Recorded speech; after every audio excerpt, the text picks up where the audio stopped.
अस्सलाम वालेकुम दोस्तों, जनाब थोड़ा मेज़बान रियाज खोखर ਤੁਹਾਨੂੰ ਕਲਰਫੁਲ ਵਰਲਡ ਦੇ ਅੰਦਰ ਖੁਸ਼ ਆਮਦੀਦ ਕਹਿੰਦਾ ਦੋਸਤੋ। ਅੱਜ ਮੈਂ ਤੁਹਾਨੂੰ ਆਪਣੇ ਪਿੰਡ ਦੀਆਂ ਫਸਲਾਂ ਦੇ ਬਾਰੇ ਦੱਸਾਂਗਾ।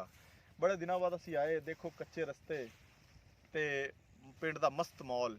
ਤੇ ਦੋਸਤੋ ਅੱਜ ਮੈਂ ਤੁਹਾਨੂੰ ਇੱਕ ਪਿੰਡ ਦੀ ਇੱਕ ਦੇਖੋ, ਪਿੰਡ ਦੇ ਅੰਦਰ ਕੀ ਹੁੰਦਾ ਕਿ ਲੋਕ ਆਪਣੀਆਂ ਹੀ ਸਬਜ਼ੀਆਂ ਉਗਾਉਂਦੇ ਨੇ। ਦਰਿਆ ਦਾ ਪਾਣੀ, ਸਾਫ਼ ਪਾਣੀ ਹੁੰਦਾ, ਉਹਨਾਂ ਨੂੰ ਲੱਗਦਾ ਹੈ ਉਹਦੇ ਤੋਂ ਅੱਛੀ ਜਿਹੜੀ ਹੈ ਨਾ ਪ੍ਰੋਡਕਸ਼ਨ ਹੁੰਦੀ ਹੈ। ਅੱਜ ਆਓ ਤੁਹਾਨੂੰ पाकिस्तान की एक ऐसी सब्जी जी बड़ी मशहूर है। देखो जी, यह है कद्दू। यह कद्दू है, यह देखो, इनू कोई जड़ा ना खाद नहीं है, स्प्रे नहीं है, ताज़ा कद्दू। पिंड के जोड़े लोग ने क्यों तंदुरुस्त होंगे ने, उनकी वजह ये है कि ताज़ा सब्जियां, ताज़ा फल वगैरह जोड़ा वो इस्तेमाल करते हैं। दोस्तों यह कद्दू के बारे मशहूर है कि आप सरकार सल्लल्लाहु अलैहि वसल्लम नूं कद्दू बड़े पसंद सी। देखो ताज़ा इनू कहते हैं देसी कद्दू। ਇਹਦੀ ਜਿਹੜੀ ਸਬਜ਼ੀ ਹੈ ਨਾ, ਇਹਨੂੰ ਜਿਹੜਾ ਨਾ ਪਕਾਇਆ ਜਾਂਦਾ ਨਾ ਪਿੰਡ ਦੇ ਅੰਦਰ। ਜਿਸ ਟਾਈਮ ਕਦੇ ਤੁਸੀਂ ਆਓ, ਦੇਸੀ ਘੀ ਦੇ ਅੰਦਰ ਪਕਾ ਤੇ ਖਾਇਆ ਜਾਏ ਤੇ ਕਿਆ ਹੀ ਬਾਤ ਹੈ। ਇਸ ਖਾਦਾਂ ਸਪਰੇਆਂ ਤੋਂ ਪਾਕ ਦਰਿਆ ਦੇ ਪਾਣੀ ਨਾਲ, ਉਹ ਸਾਹਮਣੇ ਦਰਿਆ ਦੇਖੋ, ਲਗਾਓ ਜੀ ਉਧਰ ਦਰਿਆ ਦੇਖੋ, ਦਰਿਆ ਦੇ ਪਾਣੀ ਦੇ ਨਾਲ ਪੱਕੀਆਂ ਹੋਈਆਂ ਫਸਲਾਂ, ਇਹਦਾ ਬੜਾ ਫਾਇਦਾ ਹੈ। ਤੇ ਲੇਕਿਨ ਇੱਥੇ ਇੱਕ ਹੋਰ ਇਹਦੇ ਬਾਰੇ ਦੱਸਿਆ ਜਾਂਦਾ ਕਿ ਹਕੀਮ ਲੋਕ ਦੱਸਦੇ ਨੇ ਕਿ ਕੱਦੂ ਜਿਗਰ ਦੀ ਜਿਹੜਾ ਹੈ बीमारी वास्ते, जिन्हों जिगर की कोई बीमारी हो खाए इहदे ठीक हो जाता है। ये दसते हैं। आओ जी अगे मैं तुहानूं दसना कद्दू के होर फायदे की ने।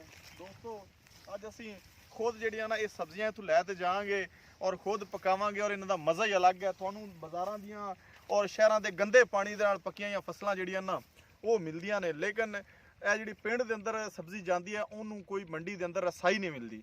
ਲਿਹਾਜ਼ਾ ਉਹਨੂੰ ਜਿਹੜਾ ਹੈ ਨਾ कोई रसाई नहीं मिलती, जिनकी वजह नाल जिहड़ा किसान है वो डिसार्ट हुंदा है ते इहदे तों वो किनारा खड़दा है। ਇਹ ਹੁਣ ਥੋੜੀ जी फसल खड़ी इहदी मेन वजह की है कि अपने घर वास्ते, अपने यूज़ वास्ते इन्होंने बनाई है। मैं इन्हां कोलों पुछना चाहना आसफ साहब इत्थों दे किसान ने, मैं तुहानूं पुछना चाहना कि की वजह तुहानूं इत्थे की प्रॉब्लम आंदी जिल्ले तुसीं इहनूं उगांदे हो?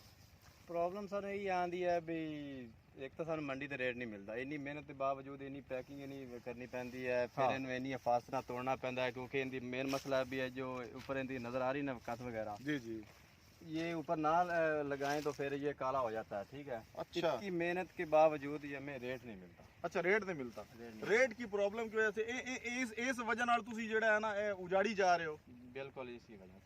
अच्छा तो देखो दोस्तों, भाई आसफ ने ਜਿਹੜੇ मतलब ਸਾਡੇ ਨਾਲ ਖੜੇ ਨੇ, ਇਹ ਕਹਿ ਰਹੇ ਨੇ ਕਿ ਜਨਾਬ ਜਿਹੜਾ ਨਾ ਸਾਨੂੰ ਸਹੀ ਰੇਟ ਗਵਰਨਮੈਂਟ ਦੀ ਤਰਫੋਂ, ਇਹਨਾਂ ਦਾ ਕੋਈ ਲਾ ਐਂਡ ਆਰਡਰਸ ਨਹੀਂ ਹੈ ਕਿ ਗਵਰਨਮੈਂਟ ਇਹਨਾਂ ਨੂੰ ਜਿਹੜਾ ਨਾ मतलब ਸਾਡੇ ਨਾਲ ਖੜੇ ਨੇ, ਇਹ ਕਹਿ ਰਹੇ ਨੇ ਕਿ ਜਨਾਬ ਜਿਹੜਾ ਨਾ ਸਾਨੂੰ ਸਹੀ ਰੇਟ ਗਵਰਨਮੈਂਟ ਦੀ ਤਰਫੋਂ, ਇਹਨਾਂ ਦਾ ਕੋਈ ਲਾ ਐਂਡ ਆਰਡਰਸ ਨਹੀਂ ਹੈ ਕਿ ਗਵਰਨਮੈਂਟ ਇਹਨਾਂ ਨੂੰ ਜਿਹੜਾ ਨਾ ਸਬਜ਼ੀਆਂ ਦੇ ਕੋਈ ਰੇਟ ਫਿਕਸ ਕਰੇ ਤਾਂ ਕਿ ਅੱਗੇ ਆਵਾਮ ਨੂੰ ਵੀ ਫਾਇਦਾ ਹੋਏ ਔਰ ਲੋਕਾਂ ਨੂੰ ਵੀ, ਜਿਹੜੇ ਕਿਸਾਨ ਹਨ ਉਹਨਾਂ ਨੂੰ ਵੀ ਫਾਇਦਾ ਹੋਏ ਔਰ ਇਹਨਾਂ ਨੂੰ ਅੱਛਾ ਰੇਟ ਮਿਲੇ। ਬੀ ਵੀ ਇਹਨਾਂ ਦਾ ਔਰ ਮਹਿੰਗਾ, ਹਾਂ ਬੀ ਦੇਖੋ ਸਭ ਤੋਂ ਵੱਡੀ ਗੱਲ ਉਹ ਕਹਿ ਰਹੇ ਨੇ ਕਿ ਜਨਾਬ ਜਿਹੜੇ ਬੀ ਹੈ ਨਾ ਇਹਨਾਂ ਦੇ, ਇਹ ਕੱਦੂ ਦਾ ਬੀ ਬੜਾ ਮਹਿੰਗਾ ਹੈ, ਲੇਕਿਨ ਇਹਦੀ ਜਿਸ ਟਾਈਮ ਅਫਜ਼ਾਇਸ਼ ਹੋ ਜਾਂਦੀ ਹੈ, ਕੱਦੂ मतलब ਉਤਰਦਾ ਹੈ ਤੇ ਇਹਦੀ ਕੋਈ ਰੇਟ ਨਹੀਂ ਮਿਲਦਾ। ਬੜੀ ਅਜੀਬ ਜੀ ਗੱਲ ਹੈ, ਸੋਚਣ ਵਾਲੀ ਗੱਲ ਹੈ। ਤਾਂ ਦੋਸਤੋ ਆਓ ਮੈਂ ਤੁਹਾਨੂੰ ਅੱਜ ਤੁਹਾਨੂੰ ਦੱਸਾਂਗੇ ਕਿ ਇਹ ਕੱਦੂ ਦੀ ਸਬਜ਼ੀ ਕਿਵੇਂ ਬਣਦੀ ਹੈ, ਕੀ ਬਣਾਉਂਦੇ ਨੇ। ਤੇ ਕੱਦੂ ਉਹ ਥੋੜੇ ਪਏ ਨੇ ਜਨਾਬ, एक मिनट इधर ਹਾਂ ਕੱਦੂ ਇਹ ਪਏ ਨੇ, ਇਧਰ ਆ ਵਾਲੀ ये भी टूटे पे इधर नहीं वो